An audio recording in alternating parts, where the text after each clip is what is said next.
Tocar para gravar. Então, o tema, né? Reclamações e queixas, reclamações, lamentações.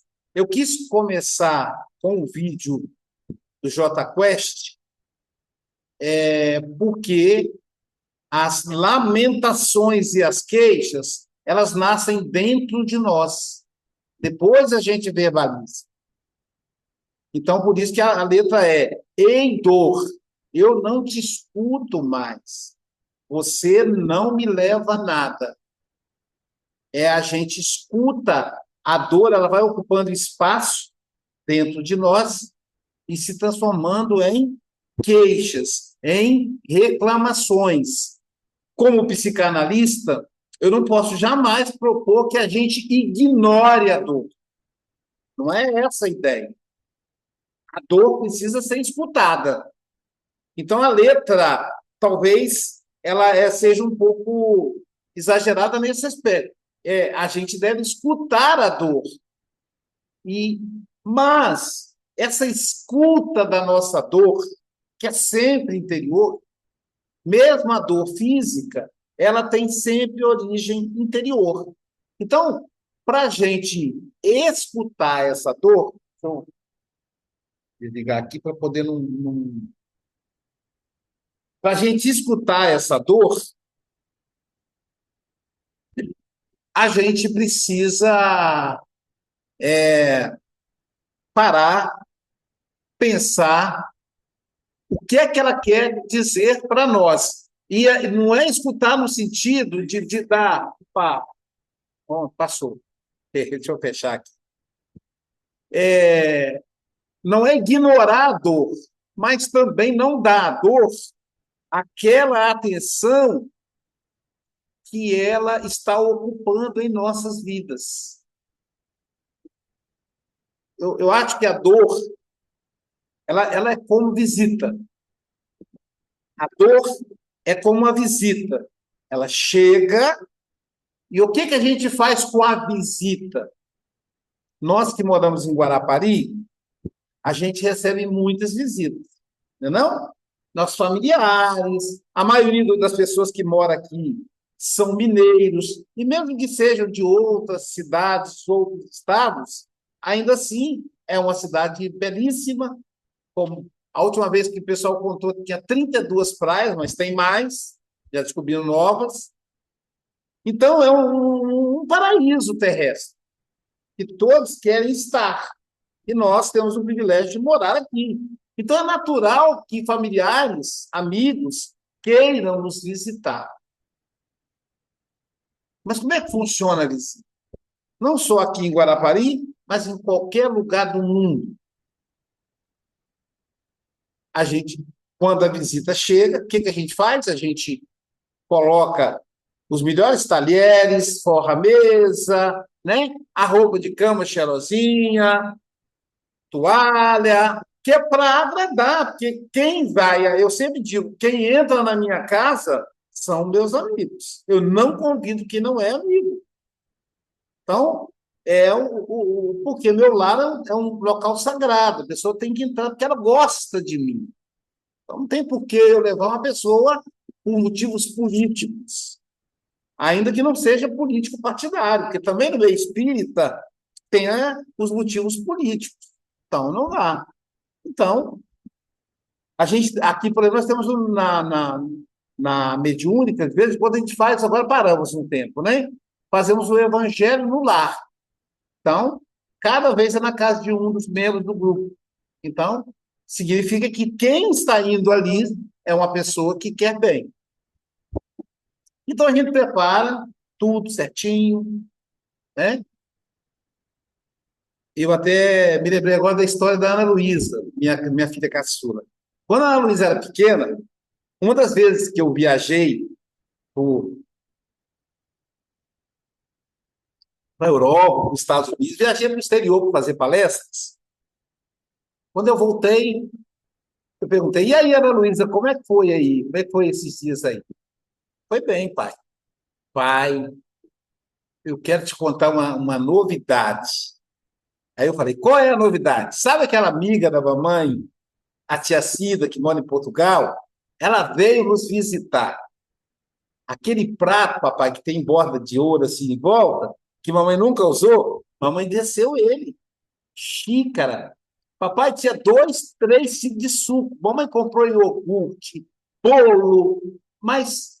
E aí, tia Cida chegou, conversaram, comemos para lá. No final, a tia Cida falou assim: Ei, ela falou assim: Ei, tia Cida, eu gostei muito da senhora. Eu gostei também muito de você, Ana Luísa. E a Ana Luísa era pequenininha e disse: Volta sempre, tia Cida. Quero para o pai, se ela voltar, vai ter comida gostosa de novo, né? Então, visita a gente trata assim. Quando eu chegava na casa dos meus amigos, nesses 89, 25, quase 26 anos, 36 anos de palestras, de viagens, né? Então, quando eu chego do começo, chegar na casa dos meus amigos, aí tinha dois, três tipos de iogurte, tinha queijo, tinha presunto, dois, três tipos de pão, bolo. Eu falava, gente, esses espíritas são ricos. Quando eu ficar rico, eu vou fazer assim também. Eu vou ter um café da manhã caprichado. Depois eu descobri, uma vez eu cheguei antes do horário combinado e a minha anfitriã correu no supermercado para comprar as coisas. Aí que eu prestei atenção que era para receber a visita. Mas o que, que acontece com a visita? Visita tem a hora para chegar, o dia que chega. E qual é o outro dia que a visita traz marcado? Hein, gente? O dia que vai embora, né? Vocês já pensaram? Por exemplo, eu vou agora visitar os amigos na Itália, na Suíça, chegar na casa do Fábio, lá na Suíça, em Zurique, falar assim, e o Fábio dizer assim, Aloysio, quanto tempo você pensa em ficar aqui? Você, Jair e as crianças? As crianças, não, os filhos. Eu vou dizer assim, Fábio, não sei. Nem fiz as contas, não sei, talvez eu fique para sempre. Já pensou na casa dele para sempre? E uma visita faz isso, né? Então a gente, vou ficar 2 dias, 3 dias, né? Vou ficar 2 dias na casa da Roberta, um dia e meio. A Roberta, um dia e meio, pô, você fica aqui 3 dias. Então, mas é 3 dias, ainda que pareça muito, 3 dias, depois vou embora. Por quê? Porque a rotina do morador altera todinho. Depois que a pessoa vai embora, né? Uma semana, que seja. Então, a dor é a mesma coisa. A dor íntima. Ela tem que chegar. O que a gente faz quando chega a visita? A gente faz sala. A gente senta na frente e fala, e aí, me fala das novidades. A visita fala, conta, o que foi a viagem, etc. Não é? Então, a gente faz da sala a dor. Eu preciso escutar a dor. Depois que a dor diz tudo o que ela quer, aí eu digo, agora está na hora de você ir embora. Agora eu vou tomar uma medicação, eu vou fazer um tratamento espiritual, eu vou fazer vou fazer terapia, agora você vai embora. A dor tem que ir embora. Lá em Minas Gerais, quando queriam mandar a visita embora, botava a vassoura em pé atrás da porta. Né? Então, quando vocês estiver na casa de um mineiro, que vocês verem uma vassoura atrás da porta, não é o lugar que se coloca a vassoura, não, está te mandando embora. Né? Então, quer dizer, você tem que mandar a dor embora. Porque não ela ocupa espaço e aí ela vira hábito de você se queixar. Né? Essa dor. E aí, esse é o aspecto que a Joana vai nos ajudar a entender o processo das reclamações e das queixas.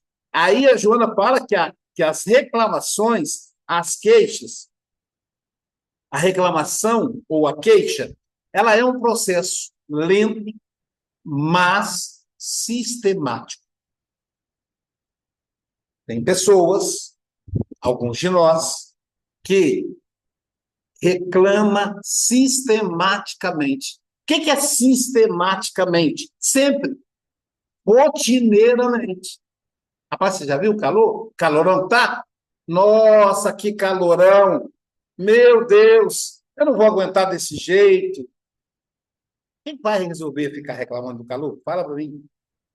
É o que está. É o aquecimento global. É só a gente parar de jogar lixo no mar, né?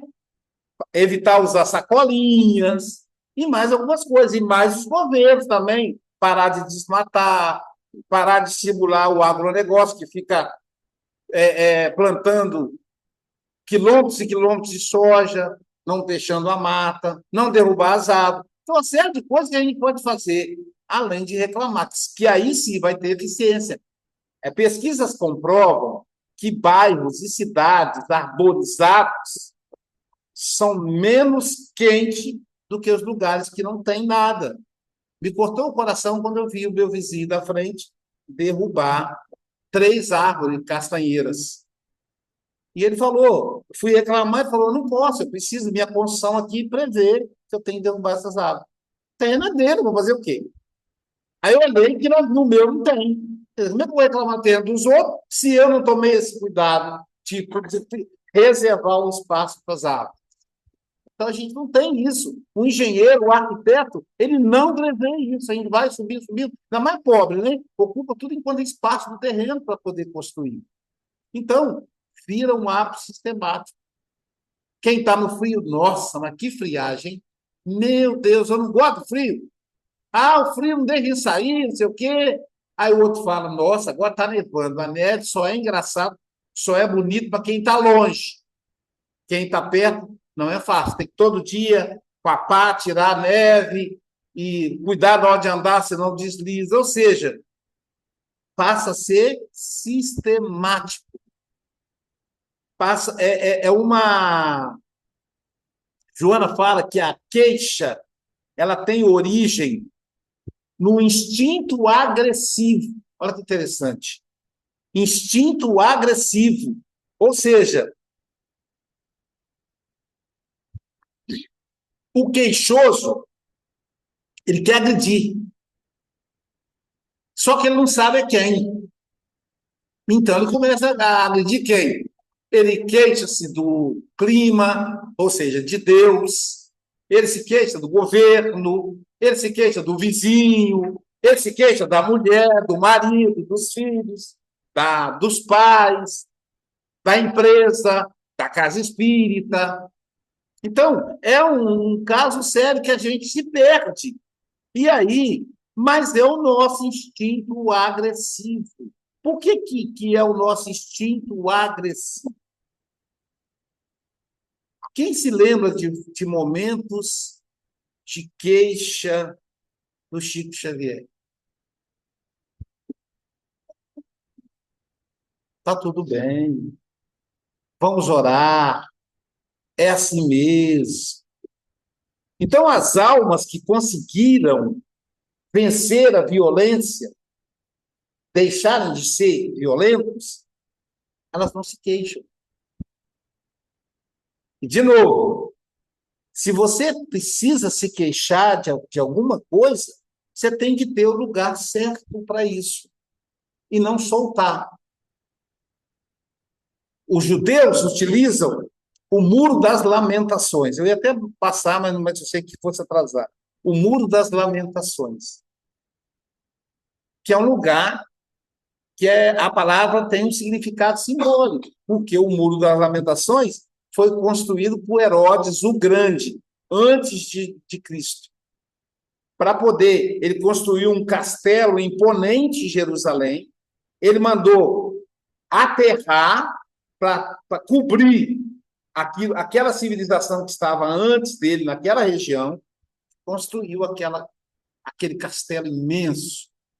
E Jesus, registrado por João, ele diz: o que foi construído em 40 anos por Herodes o Grande pode ser destruído em 3 dias e ser reconstruído em 3 horas.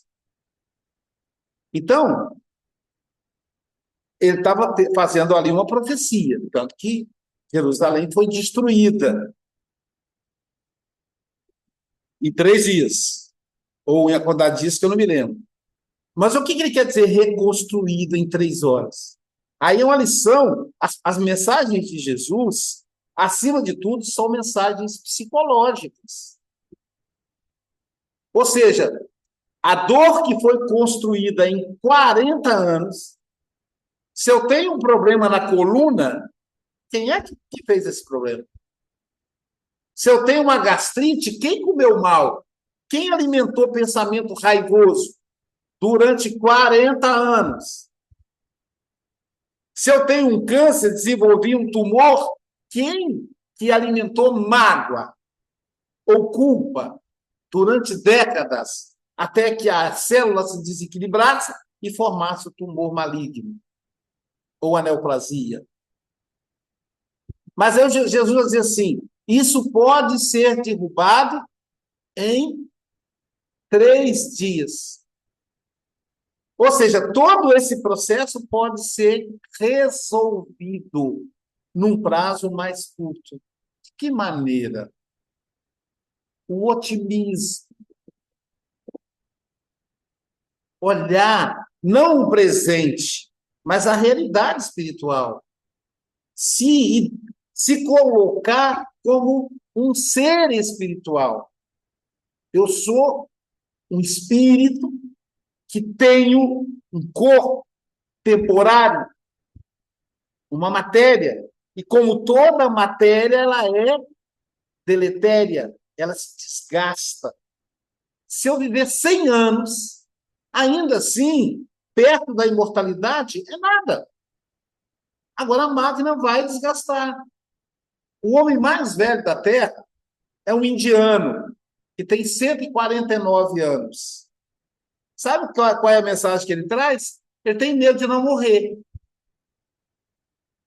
Ele tem medo de não morrer, porque ele não tem mais filho, ele não tem mais neto, ele só tem de bisneto para lá. O pessoal foi morrendo, ele foi ficando.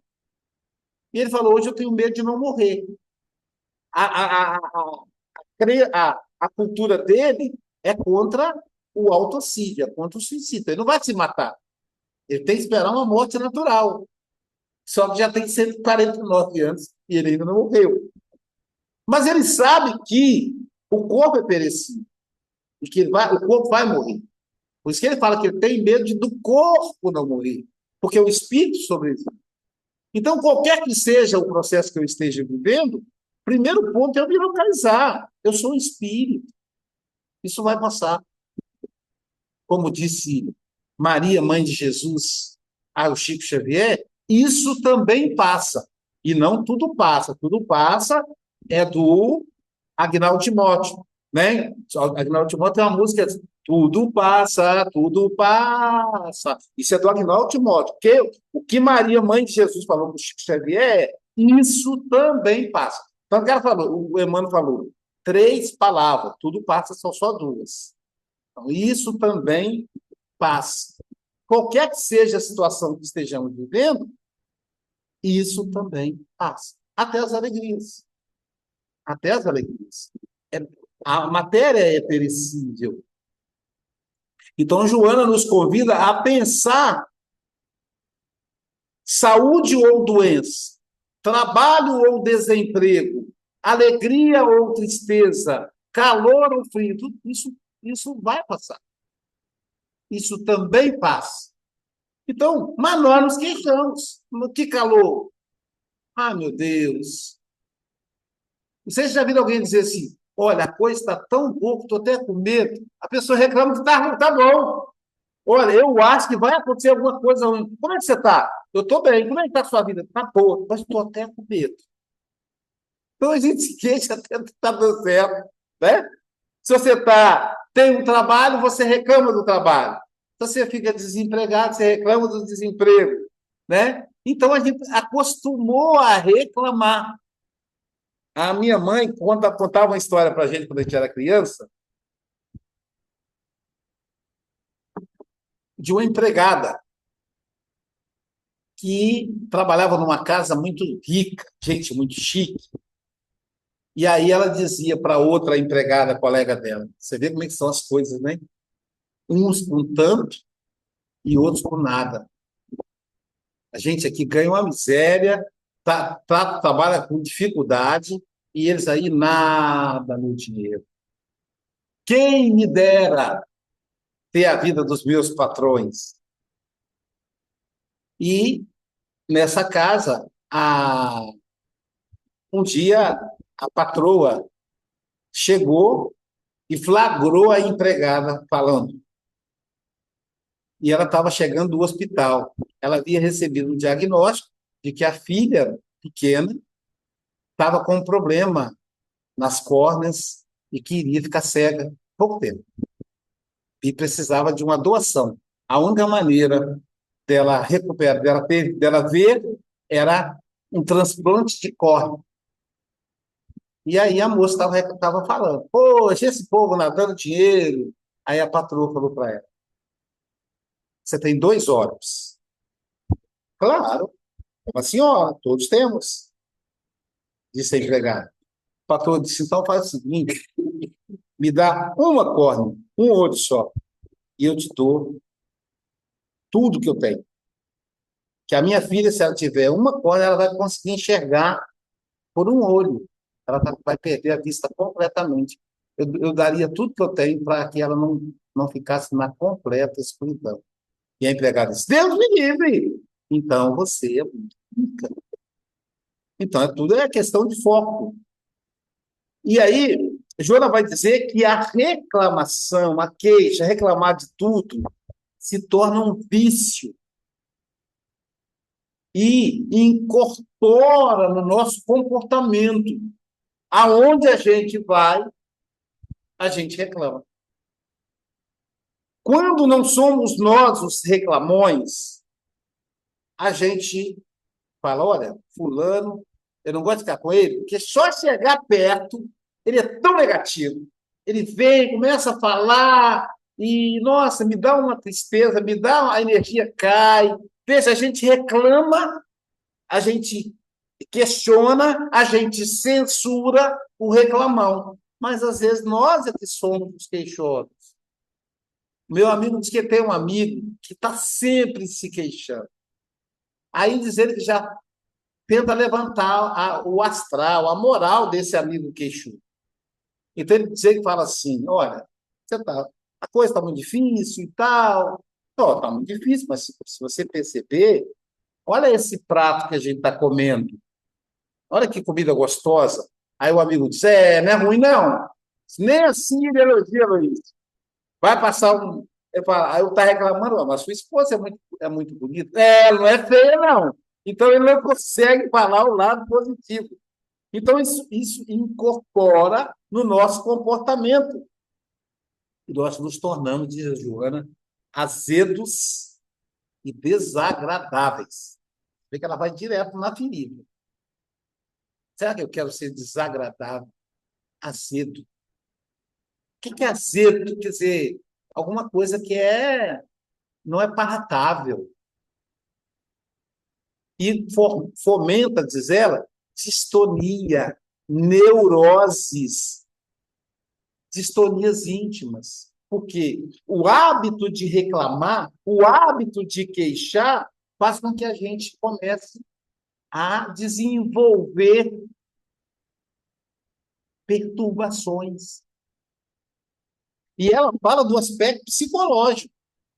Mas vamos pensar aqui no aspecto espiritual. Porque na medida em que eu fico queixoso, reclamando de tudo, é no mínimo um ato de ingratidão com Deus, com a vida, com as oportunidades que tem.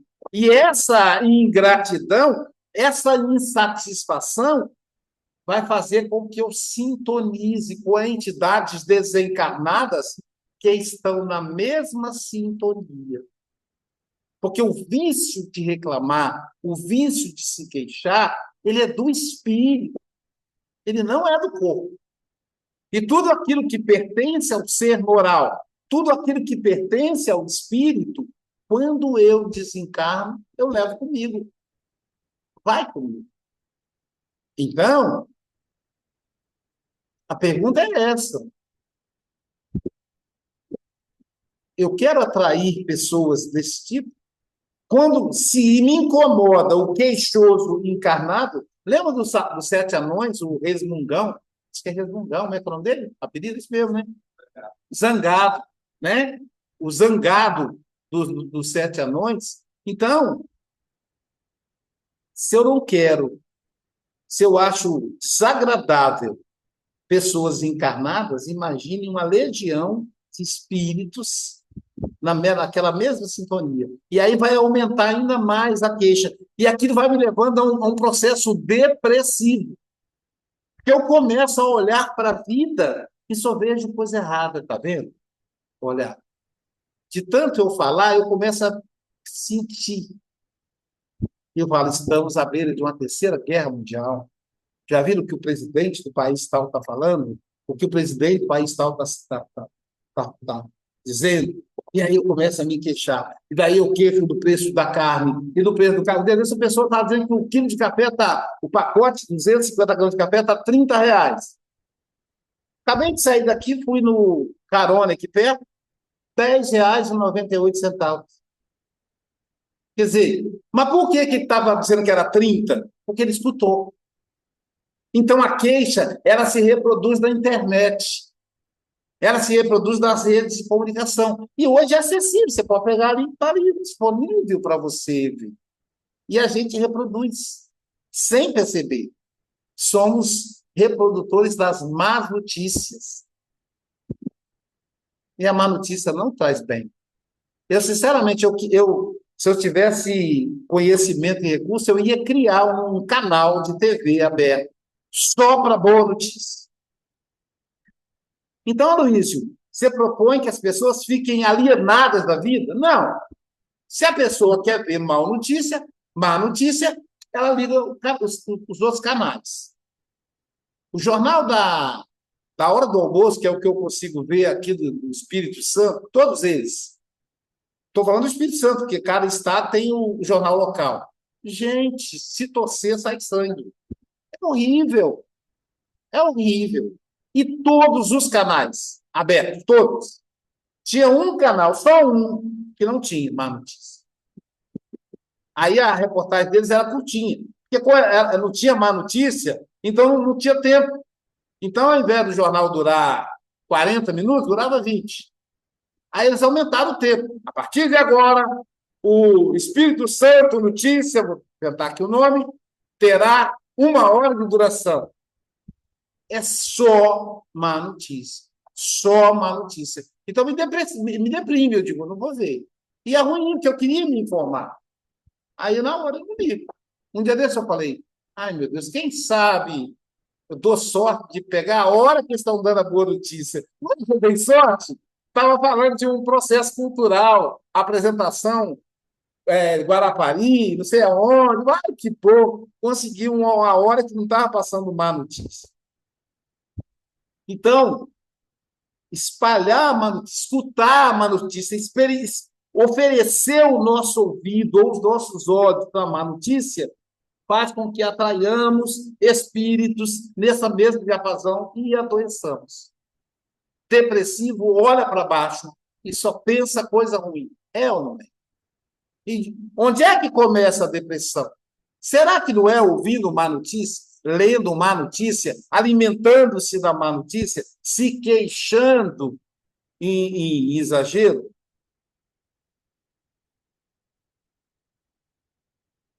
A Joana fala que o queixoso ele padece de hipertrofia da esperança e de otimismo. A Roseli, minha irmã, ela lida com muitos problemas, porque ela trabalha com mulheres e crianças vítimas de violência. São mulheres que, a qualquer momento, poderão ser assassinadas pelos seus maridos. São crianças que poderão ser mortas pelo seu pai. Então, às pressas, ela tem que arrancar aquela mulher dentro de casa, arranjar uma casa, alugar, uma casa que o ex-marido não pode saber onde é, ex-marido, ex-namorado. É tudo às pressas. E ela tem que resolver isso.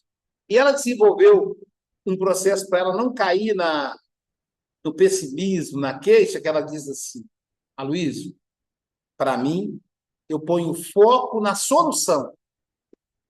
A mulher tal está apanhando o marido. Ao invés de eu queixar, poxa, fulano apanhando o marido, por que não larga ele? E tal. Eu já sei por quê, porque eu estudei sobre isso, ela é doutora. Então, que eu posso fazer para socorrer essa mulher? Ministério Público, Defensoria Pública, juizado, o delegado, ela vai fazendo contato, tem uma rede de contato, e pronto, resolve o problema. Ao invés de queixar, resolve o problema. Claro, essa mulher vai ser encaminhada a um grupo de psicólogos, de psicanalistas, que vão ouvir as queixas dela, que precisa, alguém tem que ouvir. Então, o Muro das Lamentações funciona como esse mecanismo de ouvir as queixas. Na Igreja Católica, tinha o confessionário auricular.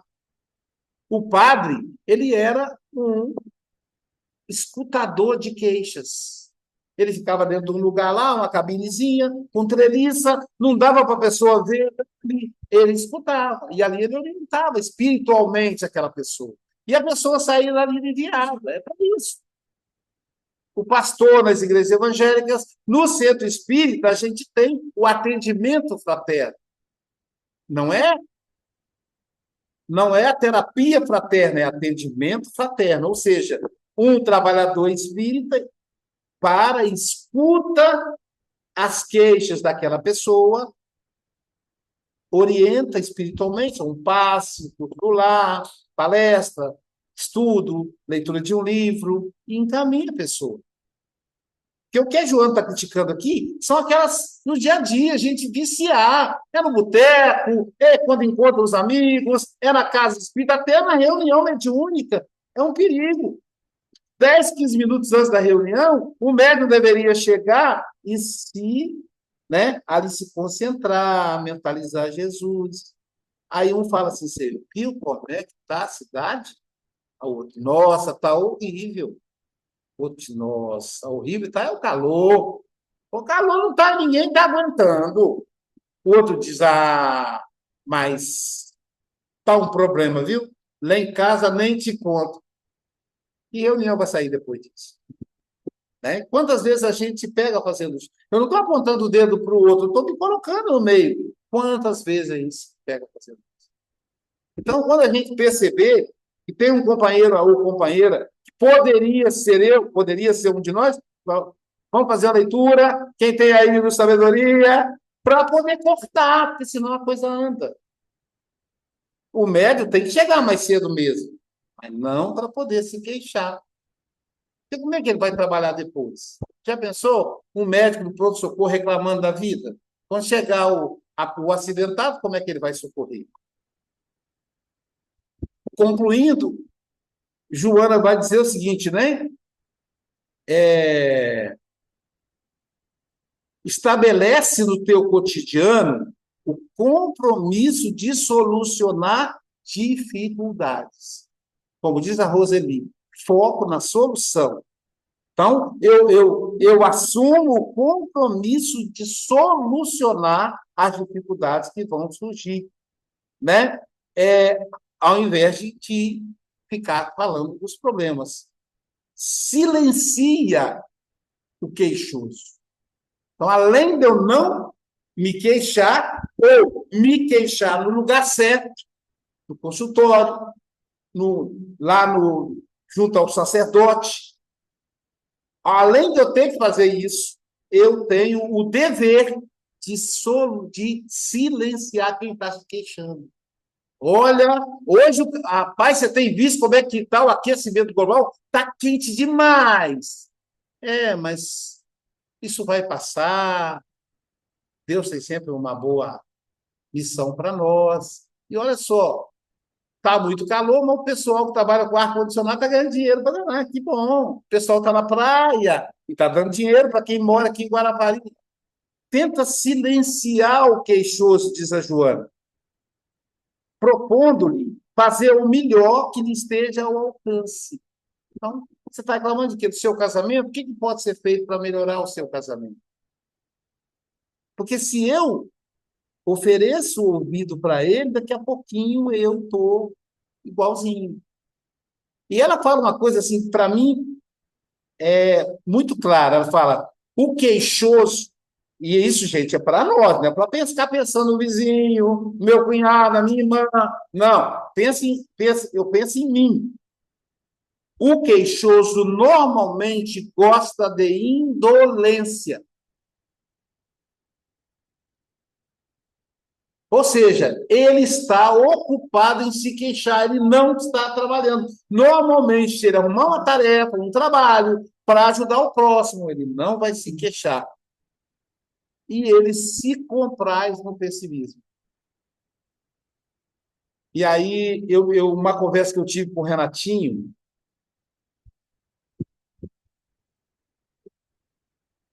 que coordena o trabalho do projeto Nilce Zolini, né, que é o trabalho que a gente faz com as pessoas em situação de rua.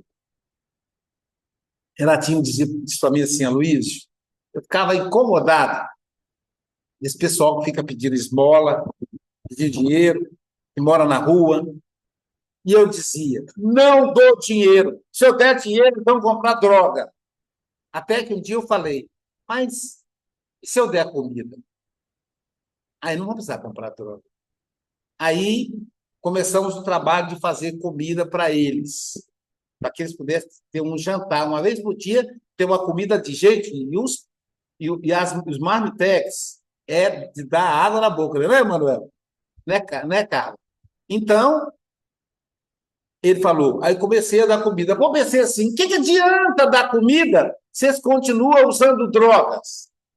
Agora, o pastor Rubens, em parceria com os trabalhadores aqui da SGE, oferece para pessoas em situação de rua a oportunidade de se tratar na clínica cristã. Existe uma clínica para tratamento da dependência química. É claro que tem que ser para quem quer, que as portas não ficam trancadas. Ele pode sair quando quiser. Então ele falou, eu dou a comida e juntos nós oferecemos a oportunidade para a pessoa sair da rua. Porque se ela sai dali para a clínica, na clínica ela vai fazer cursos, ela já sai da clínica com uma moradia, com uma profissão, ela realmente é recuperada.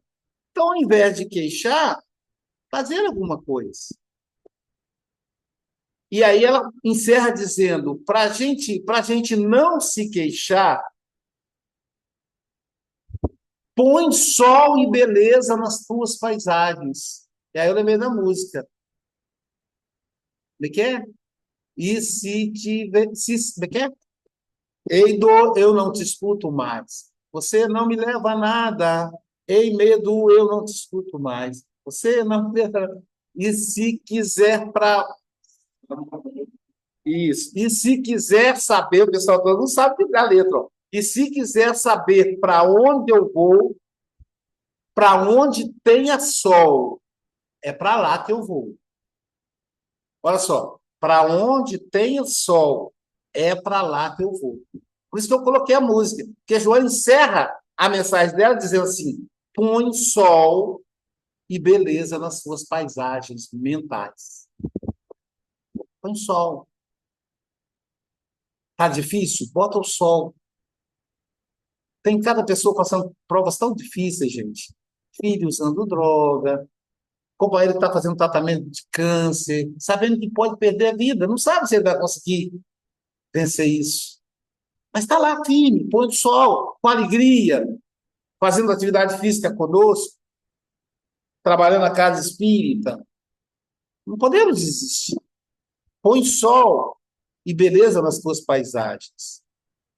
Confia. Veja, confia. Confia em Deus.